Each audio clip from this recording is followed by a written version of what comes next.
Shri Ram, Jai Ram, Jai Jai Ram Om.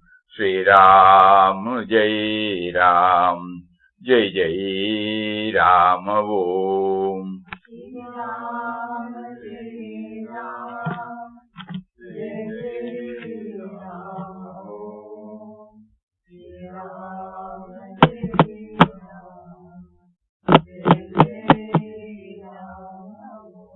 Shri Ram, Jai Ram, Jai Jai Ram Om.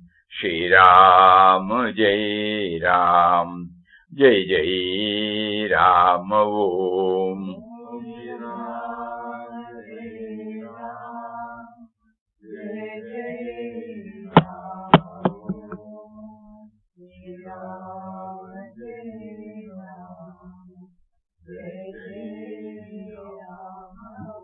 Shri Ram, Jai Ram, Jai Jai Ram Om. Shri Ram, Jai Ram, Jai Jai Ram Om.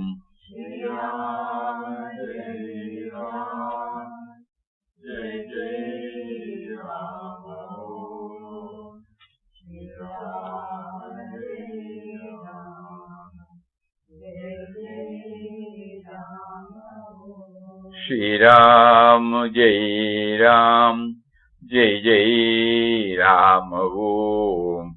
Shri Ram, Jai Ram, Jai Jai Ram Om.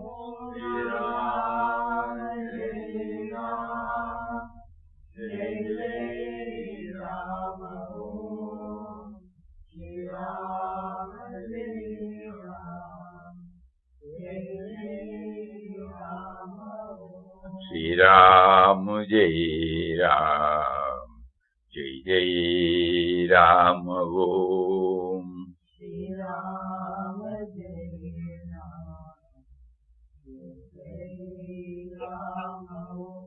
Shri Ram, Jai Ram, Jai Jai Ram Om.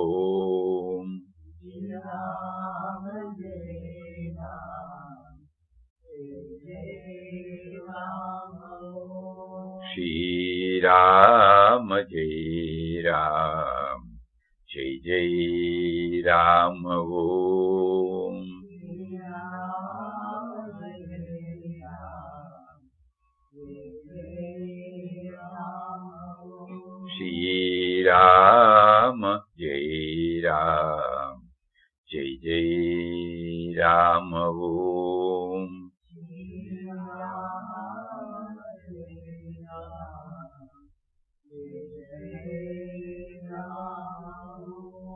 Shri Ram, Jai Ram, Jai Jai Ram Om.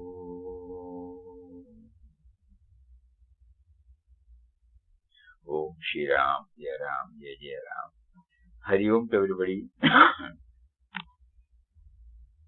We were going through the diary of an aspirant. The message Papa wants us to get imprinted, stamped on our heart is that nothing is irrelevant, nothing is unimportant, nothing is insignificant. Whatever we handle, it should be handled with Shraddha. Papa also says, in Karma Yoga, work is done as worship. Then alone it gives us joy. It should be done as perfectly as possible, with great care and love, never in a slipshod, clumsy, irregular, or half-hearted way. The inner beauty must reveal itself in the outer content. In Karma Yoga, yesterday we were talking about the Kriya and the Karma, no? Activity and action. So when we have to transform every activity of ours into Karma Yoga, what are the prerequisites? Criterion. So he says, work is done as worship, then alone it gives joy. At home, in the office, with friends, wherever they are. It should be done as perfectly as possible. Elsewhere in Srimad Bhagavad Gita, the same point. Yoga Karma Kaushala. Dexterity in action, efficiency in action is called yoga. So perfection, excellence. In whatever we do, we should try to bring the excellence. Then we should also know that God has given us a prompting from inside. He has given us a field. And He has given us the skill, or whatever we call potentiality. So we have to bring it out. We have not developed this, But for Him, we cannot develop this. Outwardly, we may say we have developed. But for Him, we cannot develop. So actually, even though we may feel that we are doing, in reality, if we go a little deeper, we will know that He gives the skill, or what you call know-how, the intelligence, and He gives us a field, and then He gives us a prompting. So that is why the perfection has to come. If the me and mind steps in, this will be derailed. So he says, it should be done as perfectly as possible, with great care and love, and never in a slipshod, clumsy, irregular, or half-hearted way. And finally, he puts the inner beauty must reveal itself in our outer context. As Rafa Nanji Maharaj said, it may be a tall order for us, but we can try, 1%, 5%, 10%, 20%. Inner beauty must reveal itself in outer context. So that is what, Papa has been trying to make us understand through the diary of an aspirant. Yesterday we reached up to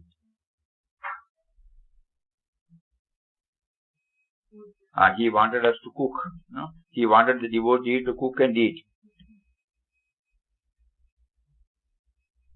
The next day I went to the market, the aspirant reports, purchased all the required things. Around 10 o'clock, Ratnamji came after completing his work in the ashram. I was told to bring water, and after I put it on the stove, he showed me how to cut the vegetables. He said, in India, we use only one vegetable as a side dish per day and change it every day. Rice or wheat is the staple food, so cooking can be very easy.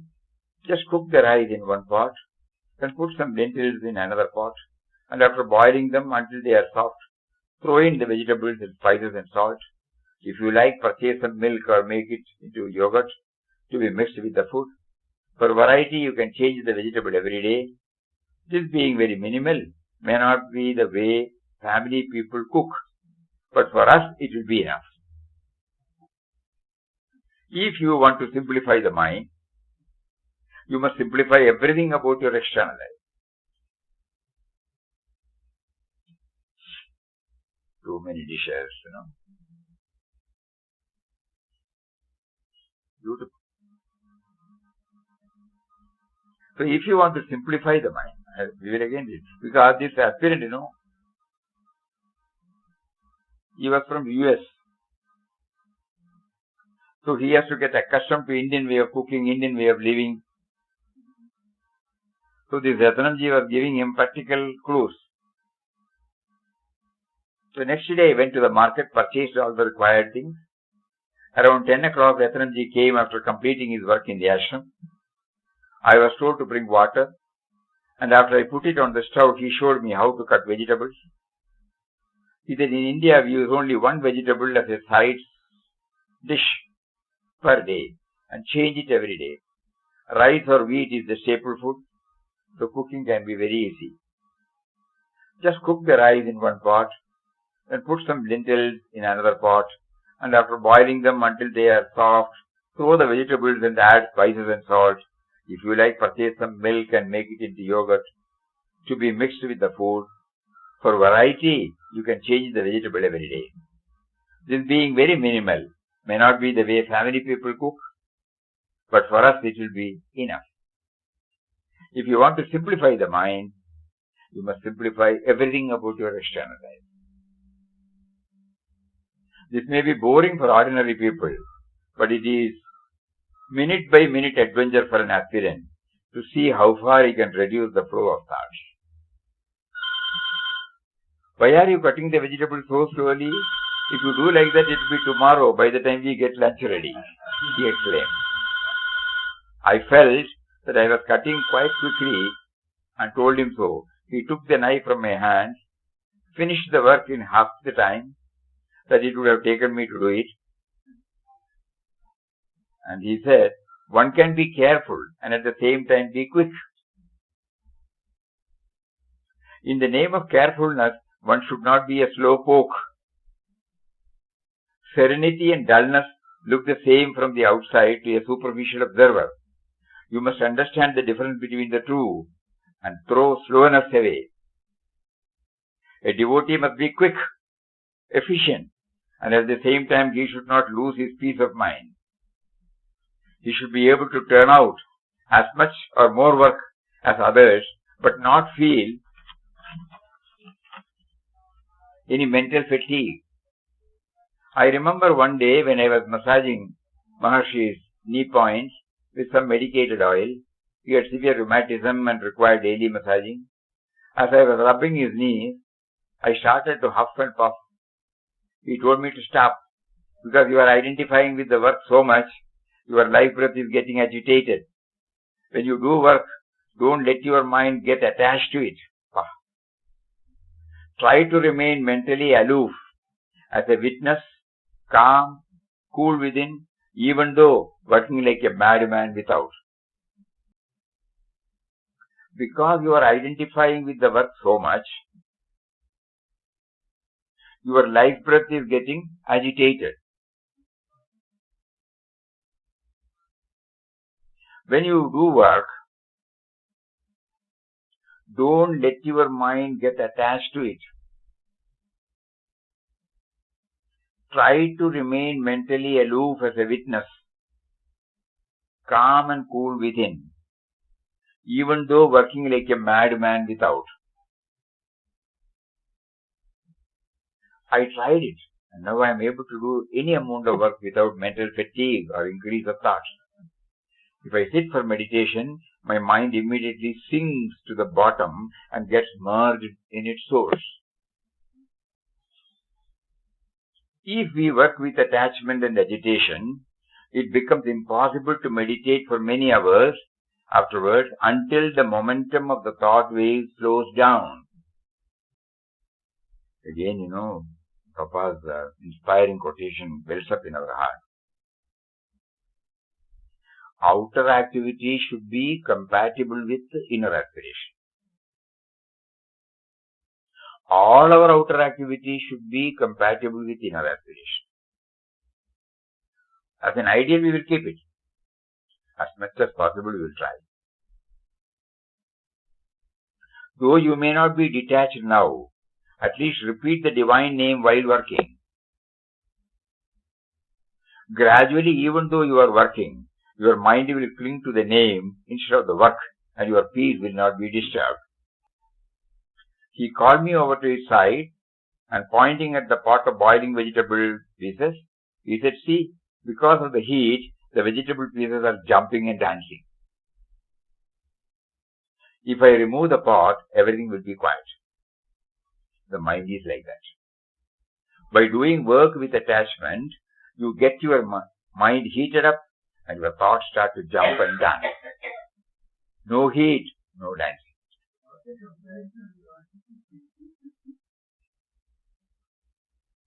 We were remembering our Wayanad days. No heat, no dancing. Everything seemed to be an opportunity for Ratnamji to teach me some spiritual principle. Being with him meant continuous learning. That's another learning for us. No? I had played truant from school many times when younger. When I was paying for it by receiving lessons day and night, I sat in the corner to see what was next. He took the pots from the fire, put some food on my plate, and then on another plate for himself. Then he asked me if I had a photo of Ramana. I had a book with a photo in it, and brought it. He placed it near the food, slowly pretended to be feeding the photo. This went on for about 15 seconds. Then he took some of the food outside, gave it to some hungry dogs and crows that were waiting there. After that, we both sat down to eat.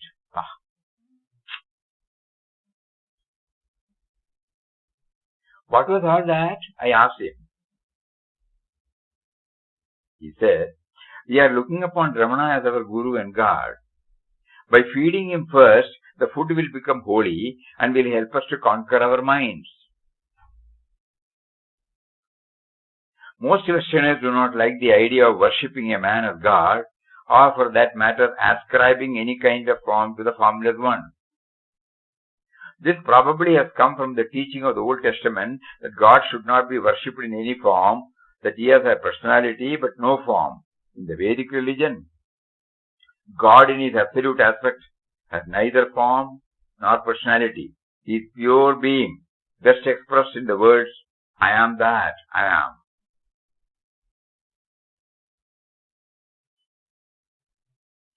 As told to Moses. However, for purpose of worship and communion with his devotees, he can and does manifest his presence in any object of this universe. If one's devotion and thoughts are strong enough, one can see him pervading every atom of creation.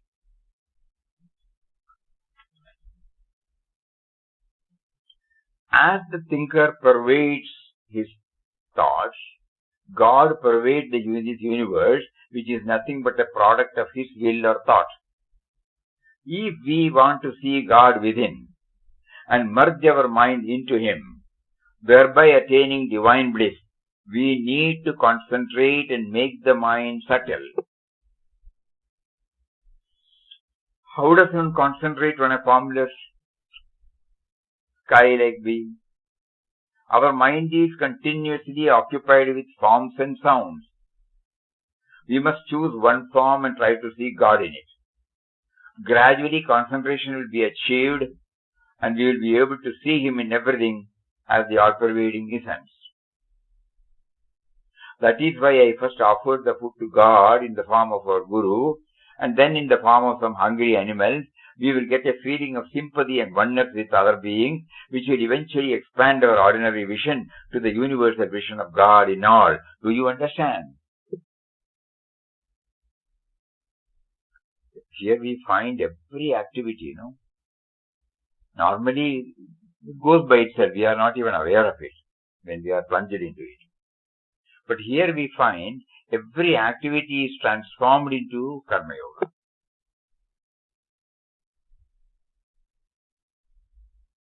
This is exactly the preceptor's responsibility. He watches us, and whenever we go off the line, he pulls us up and puts us on the way. In answer to simple questions, Ratnamji had covered the whole range of Semitic and Oriental philosophy in a nutshell. I was struck with wonder at his depth of learning and broadness of views.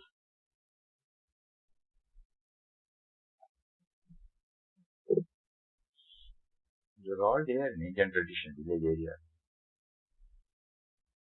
Before we eat, ashram also is offered first to Papa mentally, will be placed there. But have we become aware of this? When we go to Bhojanshala, many of you would have noticed at the time of lunch or dinner, they will place it before everything is served. They will put everything in a plate and place it before the photo images of her.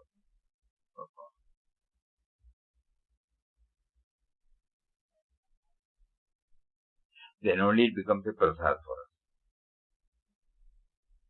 After we finished our meals, he lay down on a mat to rest. I started to clean up the corner of the room we had used as a kitchen. I spattered as I removed the plates and pots. Why do you do like that? He remarked.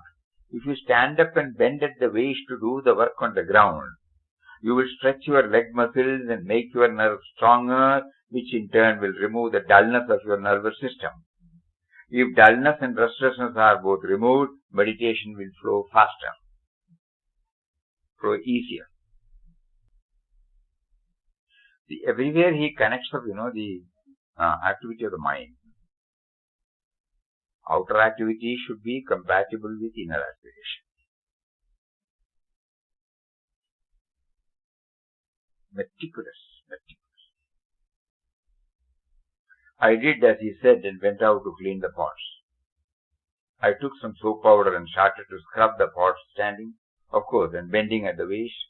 See, we are monks, he said, and we cannot afford to use soap in such a wasteful way. But whatever. If you take some dry soft sand and use it instead of soap, it will remove the oil and dirt and will not cost us anything. Yesterday I saw you cleaning a bottle which had contained oil. You wasted so much soap. If you just pour dry sand into it, shake it up and stick a twig inside it and twist it around, all of the soil sticking to the sides will be removed. Then just a bit of soap is necessary to make it clean. I was starting to feel a little choked up. It seemed that I did not know how to do anything properly and that he knew everything. I was afraid to move an inch, lest even my walking should prove to be wrong.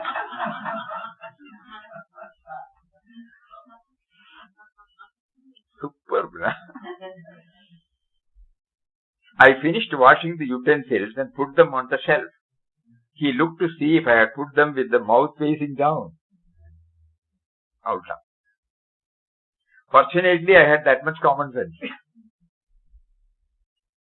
I lay down and started to fall asleep. Hey, sleeping. It is not so good to sleep in daytime. If you sleep after sunrise or before sunset, the body gets overheated, and instead of feeling refreshed, you will feel drowsy and jaded. If you are feeling tired, you can just wash your face and arms and lay down for some time, repeating the divine name. But don't close your eyes. Perhaps I should not breathe, I thought.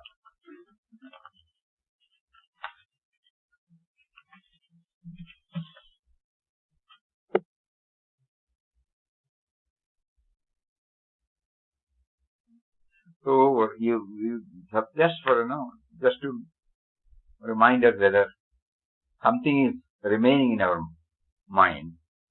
First he told him about flower. Vegetable cutting. No, before that. First started with plucking flower. Then we don't bother about the chronological order, agreed, because what we need is whether washing the clothes, putting it for drying, sweeping, agarbatti offering, doing puja, then cooking, even a small thing should not be thrown out. And then vegetables, cooking, cleaning, simplify the food. Everywhere he tries to bring in this, this is all meant for taming our mind, controlling our mind, regulating our mind. Because the moment we close our eyes and try to go to the source of all sources, we all know from experience that various thoughts make us to go out. It is pulling us out. Because through sense organs we have filed in our memory tons and tons of so many things about outer objects. So that is the one which prevents us to go within. And there is no exemption here, there is no shortcut here. So the only way to regulate the tendency of the mind to go out and to slowly turn it towards the source of all sources is to apply this dimension in every activity we involve.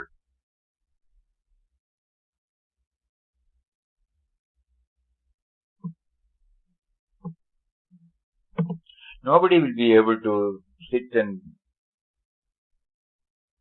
do some, abhyasa, practices like, spiritual practices like chanting or bhajan or swadhyay, Satsang. That will all be for a limited period. The rest of the time we are fully involved in various types of activities at these three tiers, family, professional field and society. So there the norm should be the same. Otherwise, if the dimension is not brought in all these three tiers, the mind will always become unruly. We have learned it from our own experience. So Papa wants us to know about this through this particular narration of that aspirant, that every time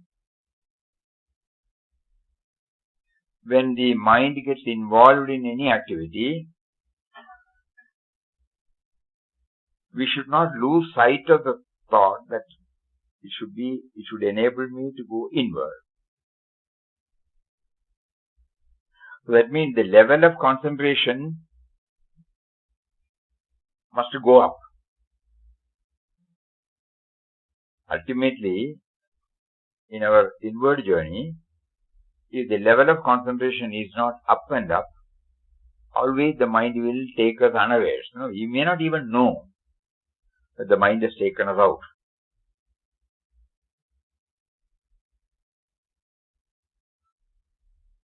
So this has to be, and we cannot sit with the inward journey throughout also. So the practical method has been suggested here. First, Papa said we should not be clumsy, irregular, half-hearted. We should try to bring in the excellence in everything that we handle. And a beautiful word, inner beauty should be revealed in outer action.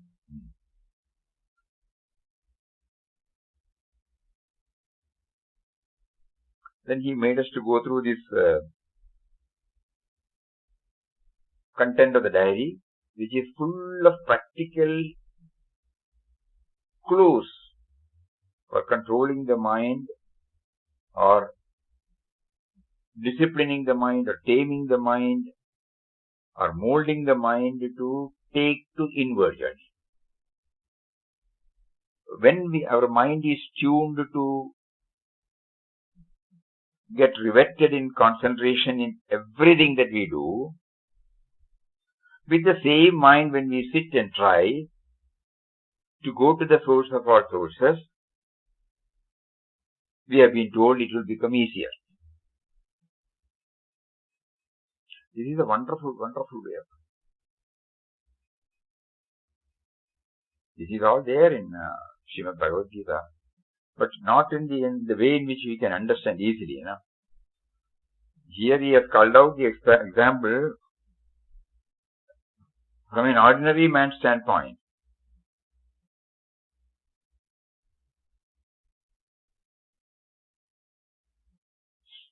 Ramana Bhagavan's devotee becomes the mentor of this aspirant. And this aspirant puts everything on record. We have absolutely no idea how we landed on this. But the moment we got it through email. Something. It was very interesting. And at that time we prepared a PPT covering some points and shared it with friends during our satsang. Anyway, as usual, we all forget. And then now, one fine morning, again they prompted, something is there on Shraddha.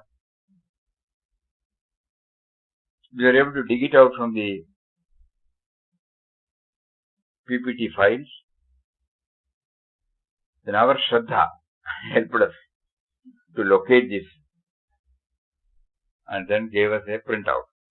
You see how Papa arranges everything. This must have come to us many years back. So the PPT was done 5-6 years back. And after a long gap, he is again reminding, hey, you have forgotten. Read it now, dwell on it now. Share it with others. That is how we are able to bring it out. And now we are in a position to understand it better, rather than simply reading. Because it is connected with our workaday life. And gives us solid clues, It is not a tall talk. Something which everybody can try. So the message is clear. Whatever we do, there is no compartmentalization. This is spiritual, this is mundane or vyavaharik. Anything that we do, right from the moment we get up in the morning, even the brush after, brushing, if we keep it, when we clean it and keep it in the proper place, suppose we just throw it on the soap and the tap, whether it is fully closed or drop by drop it will be coming. So everywhere the Shraddha will slowly well up.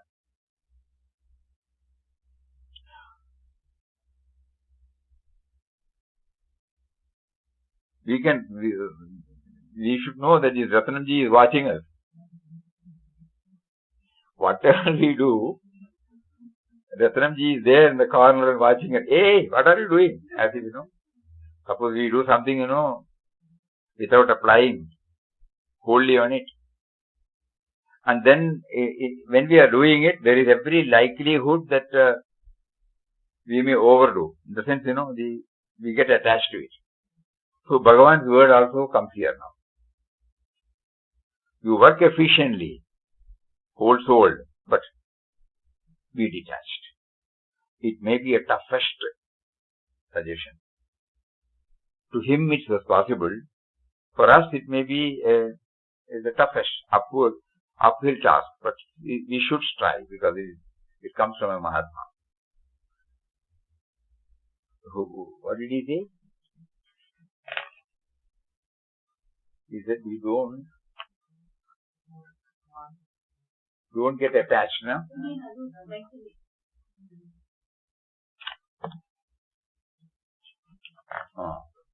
Because you are identifying with the work so much, your life breath is getting agitated.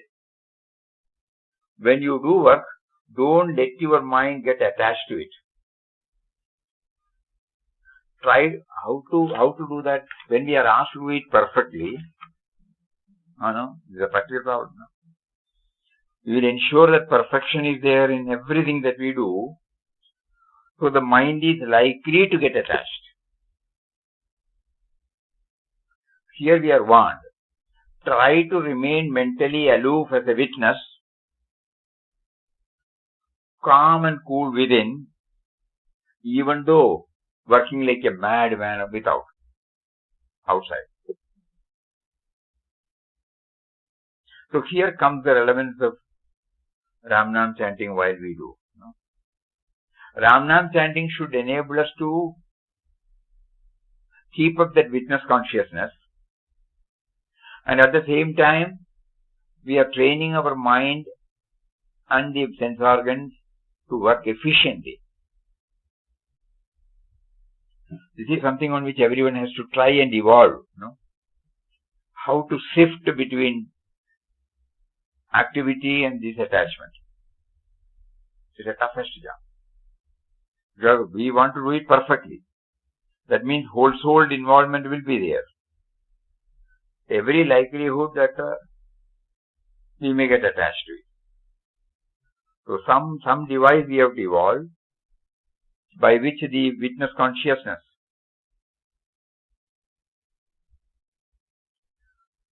is touched, kindled and made aware of. At the same time, at the outer level, activities are going on with perfection. This is something on which it is easy to hear, but how to practically make it a reality, each one has to try.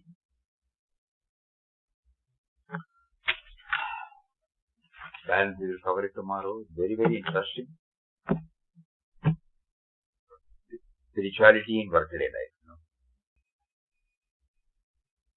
The other day he gave us this clue from the 8th stanza of the 5th chapter, where he says, all activities are going on through the sense organs, but the Atman remains untouched, unaffected, witness. So that means the mind is trained, and at the same time we try to develop witness consciousness to observe the activities of the mind through the sense organs.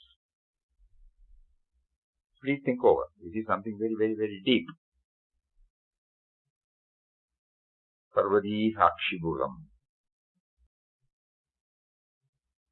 So from small things we try, somehow we, just like in cycling, the balance. Ultimately it will be definitely possible, but initially it may not be. The moment I sit on the cycle, I may fall down, because I have not yet got the balance. But I know that balance is not coming from outside. It is there already in me, but I have to somehow uncover it and bring it out. And the moment I get it, I will never lose it. This we have learned from our practical life. So similarly, this technique, applying our mind totally and making it as perfect as possible, that should be there. At the same time, simultaneously, we must pray for, or effort should be made for facilitating the emergence of the witness consciousness. This point has to be pondered deeply, and we will try. Papa wants every one of us to do this. Otherwise, there is no reason why he should take it up, and why these things are inserted in the narrative. Not merely perfection outside. This is also very important.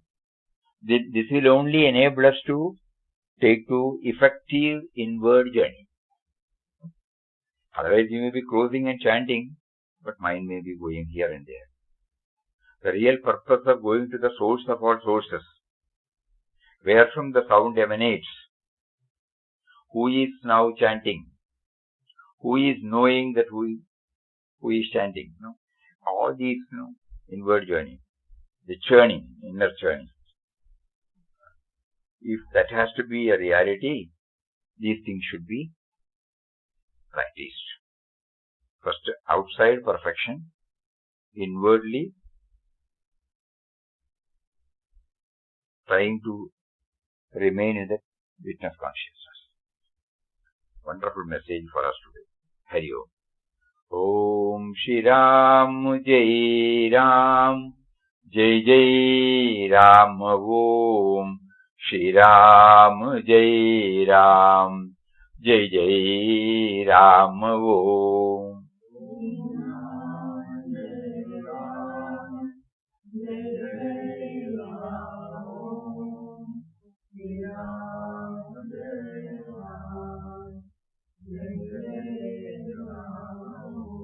Shri Ram Jai Ram, Jai Jai Ram. Om Shri Ram Jai Ram, Jai Jai Ram Om.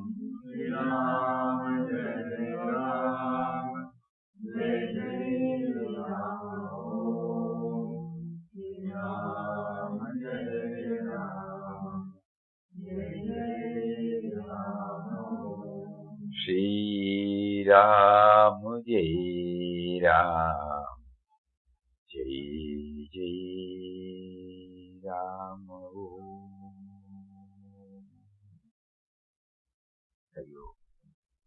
Hari Om to everybody. Hari Om. Hari Hari Hari Hari.